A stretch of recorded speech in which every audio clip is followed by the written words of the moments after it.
अगर कोई बदसूरत है तो कहते हैं ये नेक नहीं होगा। अब उसकी शक्ल को देखकर उसके अमाल का अंदाजा लगा लेते हैं दोस्तों। अगर कोई काला है, उसके चेहरे पर चिकनगुनिया के निशान आ गए हैं या फिर उसके दाग धब्बे हैं किसी तरीके के। अब बदसूरत है बेचारा, चेहरे की रौनक किस बीमारी की वजह से खत्म हो गई है हमें क्या पता। तो लोग उसकी शक्ल को देख के कहते हैं ये मनहूस शक्ल का है। अब दोस्तों हमें क्या पता इसके साथ में कौन सी बीमारी है या किस परेशानी में मुब्तला है। हम इसके बारे में कैसे अंदाजा कर सकते हैं कि ये शख्स नेक नहीं होगा। लेकिन बहुत सारे जगह पर देखा जाता है, अक्सर ये देखा जाता है, कहते हैं कि ये मनहूस शक्ल का है। अब बेचारे के कोई बीमारी में मुब्तला हो गया, उस पर चेचक के निशान उसके चेहरे पर या दाग धब्बे आ गए हैं दोस्तों, थोड़ा बदसूरत अगर लग रहा है तो वो कहाँ से अपने चेहरे पर रौनक लेकर आएगा, या कौन सी ऐसी क्रीम है जो उसके चेहरे की रौनक लौटा सकती है। ये दोस्तों बिल्कुल फिजूल ख्याली है।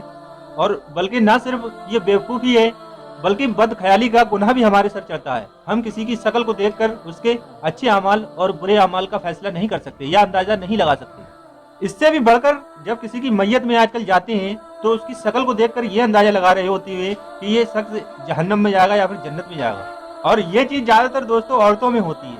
अब बेचारे का किसी को हार्ट अटैक अगर आया है, उसका बेचारे का जिगर फट गया, तो मुंह से उल्टी आ रही है, खून आ रहा है दोस्तों, तो उल्टी आएगी तो बदबू लेकर आएगी ना कि खुशबू लेकर आएगी। तो हम कैसे अंदाजा कर सकते हैं कि ये शख्स नेक नहीं था। अब दोस्तों मुस्कुराता हुआ चेहरा है और लाल सुर्ख उसके गाल दिख रहे हैं, तो हम अंदाजा लगा रहे होते हैं कि बिल्कुल डायरेक्ट जन्नत में जाएगा। और हो सकता है ये मरा ही बुरी मौत हो, जैसे मान लीजिए बियर पी के मरा हो, उल्टा काम करते हुए दोस्तों मरा हो। अब दोस्तों किसी को ब्रेन हेमरेज होगा तो क्या होगा, उसकी नाक से खून आ रहा होगा।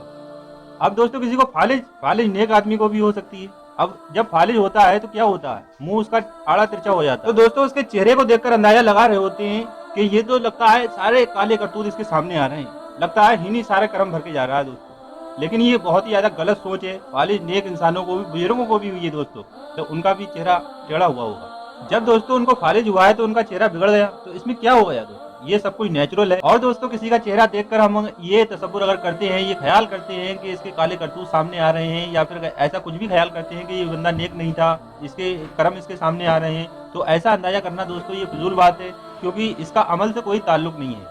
जबकि दोस्तों शरीयत तो कहती है कि नमाज पढ़ते हुए, कुरान पढ़ते हुए या फिर कोई भी इबादत करते हुए या फिर सजदे में इसको मौत आ गई तो ये अच्छी मौत है। जबकि दूसरी तरफ लोग क्या सोचते हैं कि अगर बेचारा कोई लैट्रिन में मर गया तो ये बुरी मौत है।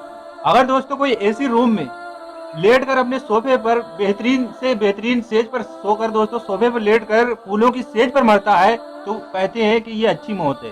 दोस्तों इससे कोई भी अच्छी मौत नहीं है ये, बल्कि हो सकता है कि ये ईमान पर इसका खात्मा ना हुआ हो। तो इससे अंदाजा दोस्तों हमें नहीं लगा सकते। इसका अमल से, अच्छे अमल से या बुरे अमल से कोई ताल्लुक नहीं है। मौत कभी भी आ सकती है, कहीं भी आ सकती है, किसी हाल में भी आ सकती है। दोस्तों एक और भी हमारे ब्रेन में कॉन्सेप्ट चलता है कि अगर किसी को जिस्मानी तकलीफ बहुत ज़्यादा होती है तो कहते हैं बुरी मौत है।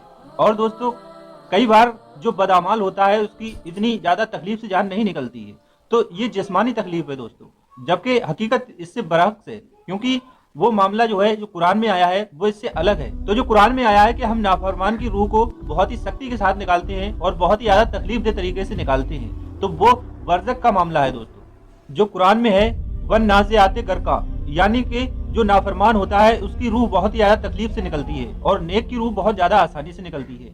मिसाल के तौर पर अगर दोस्तों किसी के करंट लग जाता है तो हमने देखा कि चंद सेकंड के अंदर ही उसकी मौत हो जाती है। या कोई बंदा जैसे जा रहा है रोड पर और उसके सामने से कोई चीज आई या उसके पीछे से आई और उसका एक्सीडेंट हो जाता है, बिल्कुल पाता प्रो मैक्स बन जाता है, यानी कि पाता बन जाता है कोई शख्स, तो दोस्तों देखने में उसे कितना सेकंड का टाइम लगा, कुछ ही सेकंड का टाइम लगा और उसकी रूह जो है परवास कर जाती है। तो देखने में लगता है कि इसे ज़्यादा तकलीफ नहीं हुई होगी।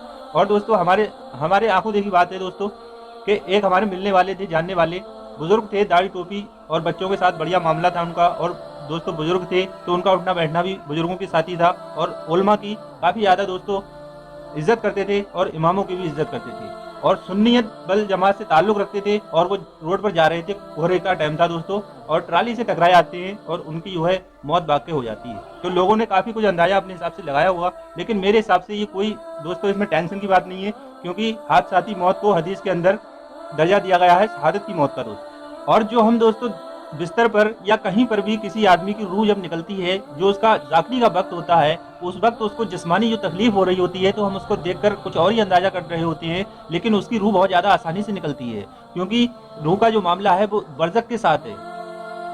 उसकी रूह तड़प रही होती है उसके शरीर से निकलने के लिए और उसे अच्छे अच्छे जो है दर्जात उसके दिखा दिए जाते हैं उसी वक्त। और जो हम देखते हैं कि चंद सेकंड में जिसकी मौत हुई है, हालांकि रूह निकलने की तकलीफ उसे बहुत ज्यादा होती है, जिसको फरिश्ता जानता है, अल्लाह जानता है, या फिर वो खुद जानता है जिसकी रूह निकाली गई। इसका मामला बरज़ख से है, वो अल्लाह जानता है और वो बंदा जानता है, हम नहीं। दोस्तों, वीडियो के आखिर में दुआ है कि अल्लाह ताला हमें बदख्याली से बचाए और सोचने समझने की तौफीक अता फरमाए और नेक अमल करने की तौफीक अता फरमाए। मैं मिलता हूँ आपको नेक्स्ट वीडियो में, तब तक अपना बहुत ख्याल रखिएगा। Thanks for watching this video.